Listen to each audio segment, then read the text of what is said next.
Cena, my jsme o ní moc neslyšeli.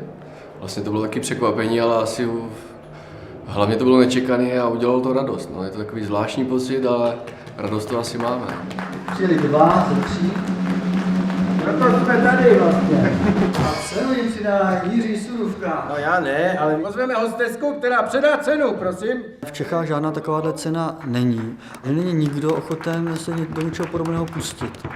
A já si myslím, že taková cena zde chybí, že je tady potřebná, protože vlastně něco podobného má hudba, něco podobného má divadlo a výtvarné umění nic takového nemá. Udělali jsme to vlastně na principu těch ostatních cen, máme takovou mini akademii výtvarného umění, to znamená, že jsme oslovili 100 lidí, kteří jsou kritici, jsou to kurátoři, píší o výtvarném umění, lidi všech generací, kteří se zabývají různými obory v rámci toho výtvarného umění. A sešlo se nám nakonec 50 hlasovacích lístků, z nichž tedy vyplynulo nějaké pořady. Víte, co jste vyhráli? Ne. Já vám dám vybrat A, B, C.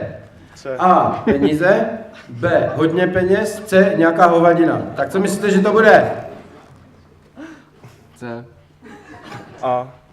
Že máte bohaté zkušenosti s udělování cen v Čech. Ale tahle ta věc není zas taková úplná hovadina, já jsem ji viděl před akcí tady. Je to úžasný, jak se jmenuje, pečetítko, že? Ta krabička je prázdná, jak se to mohlo stát? Dej ten valcový sklený předmět s nápisem pak pro toto. Kde toto? Kde toto je? Kde je toto? Kde asi může být? Kde to je toto? Hosteská se ptá, kde pak to asi má? Pak to je. Co udělá kamera skura, nebo 2/3 kamery skury? Budou? Já jsem ženatý. Budou hledat! Někdo půjde a zakryje manželkám tady oči. Tak jako A jen si jdou hledat. Tak Hledaj, aby budeme dělat voda. to nezvednu. Sama voda. Jste na to šli jako... A co se týče ještě té ceny, tak já jsem se dozvěděl o ní trošku dřív než Jirka, ale bylo to na základě toho, že jsem si v Google zadal kamera skura a vypadlo mi tam, že jsme loni tady v tomhle kláni získali 1 bod, takže pokud jsme se přesunuli z toho 200. místa na to první, tak si myslím, že to je celkem slušný pokrok. No. Tak, tady je jenom, nechcete si to jako komentovat, to je ta práce. To vlastně, co předvedla kamera skura na Benátském bienále, to je velice aktuální projev. Oni jsou takový podvratní živlové, ale to vlastně se nechá srovnat s tím Katelánem, který udělal ten meteorit, který spadl na papeže. Je to vlastně v tomhletom duchu. Teď popiš, jak se ti to líbí a takhle. To je naopak, jo, to je pečetítko. Byla to jak rampouk. Takový ukradený rampu. Ukradený lampouch, no. Pěkné. Hezký, že? Velmi pěkné. Moc děkujeme. Tak děkujete, jo? Jo, děkujeme. Děkujte tady. Děkujeme. Děkujte. Tak tady krabička. Tak kamera skura děkuje. A to ještě není vše. Zaspívá jim zaspívá Elvis.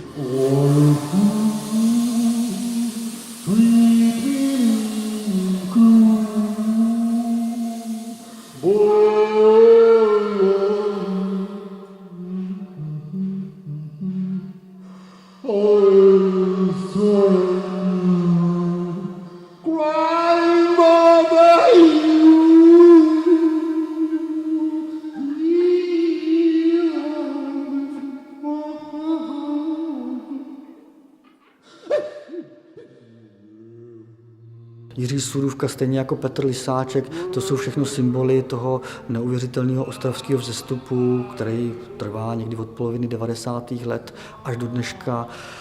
Před 2 lety byl na bienále v Benátkách Jirka Surůvka, letos tam byla kamera skura, to samo vlastně mluví o sobě.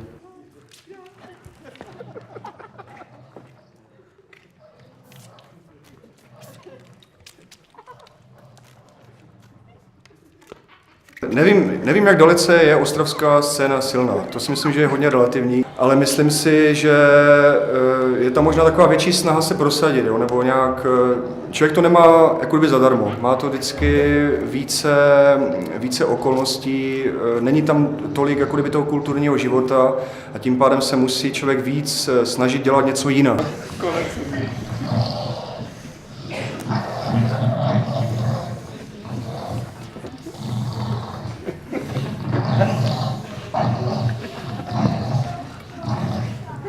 Možná to fakt vychází z toho, jak to říkal Martin, že to vychází z toho prostředí, kde vlastně nic nefunguje úplně normálně. Jo. Nefunguje běžný standardní galerijní provoz, nějakou respektovanou třeba městskou galerii, nějakou Kunsthalle.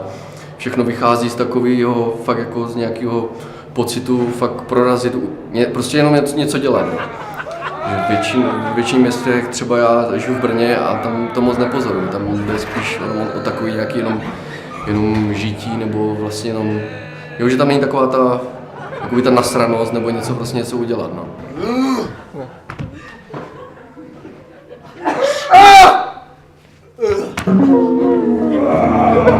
Je to umění, který je specifický právě tím, že je z Ostravy, má jiný kvality, je trošku takový plebejský, drsnější, ale vlastně to oni přišli trošku s novou polohou, která tady zastoupená nebyla a byl tam potenciál, který vlastně se najednou projevil, vyhřezl a je to skvělý.